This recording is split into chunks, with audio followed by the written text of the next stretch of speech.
On va remettre l'église au centre du village et le but, encore une fois, ce n'est pas de prôner une technologie ou une autre, mais je dois avouer que actuellement, je préfère ma voiture électrique à mes voitures thermiques avec leurs avantages et inconvénients. Donc c'est l'Automobile Magazine qui a révélé donc cette information et toujours donc Bertrand Moreau qui l'a relayé et Mathieu donc qui doit être très certainement qui doit le suivre sur X. Donc je te mettrai les informations ici. Comme d'habitude, toujours citer ces sources. Bien sûr, mes chers collègues youtubeurs, influenceurs, donc ça leur permettra, tu vois, donc d'avoir un petit peu d'éléments et du grain à moudre.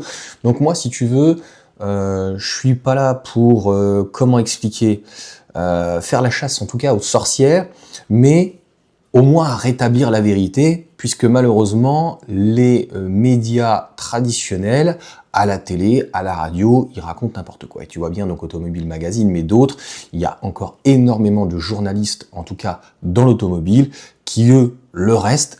C'est plus forcément toujours le cas, on l'a bien vu, au niveau des médias, quand il s'agit de parler de sécurité, d'économie, bref. Donc, le top 10 des voitures électriques d'occasion les plus rapides à vendre, à revendre en 2024. Première, la Renault Mégane. Donc, on va traduire un petit peu les chiffres parce que je suis pas sûr qu'ils en parlent réellement pour quelles raisons. Donc, c'est tout à fait logique. La Mégane est un très bon rapport qualité-prix. La Mégane a énormément décoté. Donc, en fait, il y a eu, à un moment donné, une corrélation. C'est un véhicule, voilà, au tout début, moi, je l'ai eu en iconique à 48 000 €. Je l'ai pris en leasing 300 € par mois parce que vous verrez au bout de 3 ans combien ça vaudra, donc si j'avais dû éventuellement, au-delà de la racheter, mais la revendre. Donc c'est un véhicule quand même qui décote énormément, mais il y a plein d'autres véhicules, hein. Tu sais à l'époque, Talisman, Laguna, ça n'a rien à voir avec l'électrique. C'est la Wind, la Renault Wind qui était très très chère, plus chère qu'une, ou tout aussi chère qu'une 207 cc. Cette interruption, comme d'habitude, c'est en direct live. Tesla Model 3, tout à fait logique. Beaucoup plus chère, mais elle est pratiquement au même prix que la Mégane. On n'est pas sur la même utilisation. Je préférais le modèle 3 par rapport en fait à son usage et sa polyvalence d'une manière globale, avec ses avantages et ses inconvénients. Par contre, la Mégane est un petit peu plus petite, peut-être moins dynamique, peut-être moins polyvalente, on dira en tout cas au niveau des charges. Et puis le réseau, donc Tesla, qui est avec un tarif préférentiel, j'allais dire offert gratuit, faut quand même peut-être pas charrier. Mini Cooper SE, donc c'est un véhicule que je connais assez mal, donc j'en parlerai pas. S'il y a des gens qui en ont un, qui le recherchent, donc a priori ça se vend bien, ça m'étonne, donc ça veut dire que c'est un véhicule en occasion qui doit certainement baisser. Pareil Fiat 500, Kia Niro, c'est très demandé parce que c'est une polyvalence entre une Mégane et une Model 3, donc ni trop grand ni trop petit, un petit PSUV. Dacia Spring, donc pareil, c'est des petits prix, on va être aux alentours des 5, 6, 7, 8, 10 000 €. On arrive à trouver des occasions très récentes et qui fonctionnera très bien. Renault Zoé, très bon rapport qualité-prix, donc il faudra surveiller l'allocation de la batterie quand même, hein, les gens sont très gentils, mais quand tu vois l'éthanol qui est redescendu à 75 centimes, c'est à peu près le prix que je vois, si tu payes 60 € ta batterie, avec ça tu peux faire au moins un, voire éventuellement deux bons pleins. Renault Twingo E-Tech, pareil, c'est un véhicule qui est très cher, mais qui a pas mal décoté. Et encore une fois, pour l'avoir essayé, c'est un super véhicule, très très agréable en propulsion, 82 chevaux, ça marche très bien, oui, et très dynamique, très très sympathique, en thermique catastrophique, voilà, donc j'en dirai pas plus. Peugeot i208, donc c'est un petit peu vers les derniers quand même, Peugeot i2008, très bon rapport qualité-prix, moi je choisirais plutôt Opel, donc Opel Corsa, Mokka, parce que c'est la même base, c'est des véhicules rebadgés, on n'aura pas une Peugeot, on aura une Opel, mais on a un rapport qualité-prix qui est mieux. Les 3 voitures électriques d'occasion les plus lentes à revendre en 2024. Premier, DS3 Crossback e-Tense C. Hors de prix, c'est un véhicule qui est assez haut, je vous rappelle la marque DS avec M6 qui en faisait tout un fleuron, etc. Ça manque d'efficience, malheureusement ce n'est pas une vraie électrique, c'est quelque chose d'adapté. Et autant la DS3 lorsqu'elle est sortie, moi je la trouvais super, j'ai pas voulu la prendre parce que j'avais déjà eu un THP, donc voilà, j'en ai gardé des souvenirs. Donc même cette DS3 en racing, 203 chevaux, c'était vraiment top aux alentours des 6 secondes. Un look d'enfer pour l'époque, un très beau look à l'intérieur aussi qui est resté, qui est pas du tout daté pour un véhicule qui a plus de 10 ans quand même. Ex-aequo, Opel Corsa électrique, là je comprends pas, donc ça veut dire qu'à mon sens il y a des occasions, très très bonnes occasions à faire.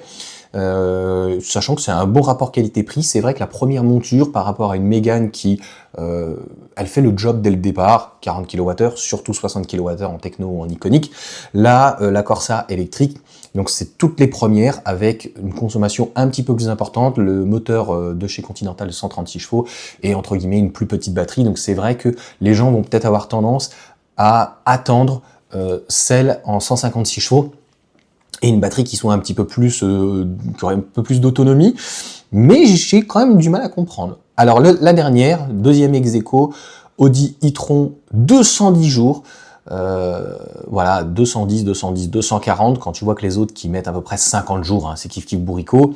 J'ai mon ami Steve, donc si vous n'avez pas vu sa vidéo avec le Kia EV9 où il est en leasing sur société sur, je crois que c'était 5 ans de mémoire, mais 4-5 ça change rien. Ce qui est important, c'est batterie de 100 kWh et autonomie sur autoroute à peu près de 200, une charge assez moyenne. Donc c'est ce qu'on appelle une véritable merguez en termes de rapport qualité-prix à l'époque. Et Audi est parti de très loin avec des véhicules qui n'étaient pas efficients. Là, c'est plus forcément le cas. Je pense que c'est encore cher. Je ne sais pas à quel prix on est. Là, on doit être aux alentours de 30 000 euros. 35, j'ai envie de te dire que si t'as pas besoin d'avoir aussi gros et si tu t'en fous en fait d'avoir le petit logo Audi, tu choisiras l'Ailrock, qui est donc sur une version haute sans compter le 4 roues motrices, batterie de 80 kWh, 286 chevaux, propulsion et un vrai planificateur. On n'est pas chez Audi, mais on est dans le groupe Volkswagen, donc c'est tout à fait normal. Hein. Encore une fois, il y a des gens qui vont dire « Ouais, mais t'as vu l'électrique, ça évolue très vite, mais les véhicules thermiques, ça a toujours été le cas aussi. T'avais des nouvelles boîtes, t'avais des nouvelles instrumentations, nouvelles choses de sécurité, voilà, boîte de vitesse, moteur, châssis, style, intérieur, extérieur. Enfin, tu vois un véhicule des années 90 et tu vois un véhicule déjà des années 2000, 2010, mais surtout, là où c'était très marquant, c'était sur les véhicules entre les années 90 et 2000. Donc extérieurement, et puis alors là intérieurement, vraiment les véhicules des années 2000, ils ont pris quand même une assez grosse claque. On parlait donc de la DS3, l'ancienne, qui reste quand même plutôt propre, avec un beau petit poste, avec un bel écran. Là il y a des véhicules qui, voilà, quand ils sont un petit peu plus anciens, on parlait de la Laguna par exemple, mais les Laguna notamment 2, voilà, c'est beaucoup plus daté. Donc voilà pour cette petite vidéo. Comme je dis toujours, au final, ça va bien se passer. La seule chose qu'on peut regretter au niveau de l'État, au final, c'est un peu plus d'abondance. Le marché de l'occasion, lui, se régule tout seul.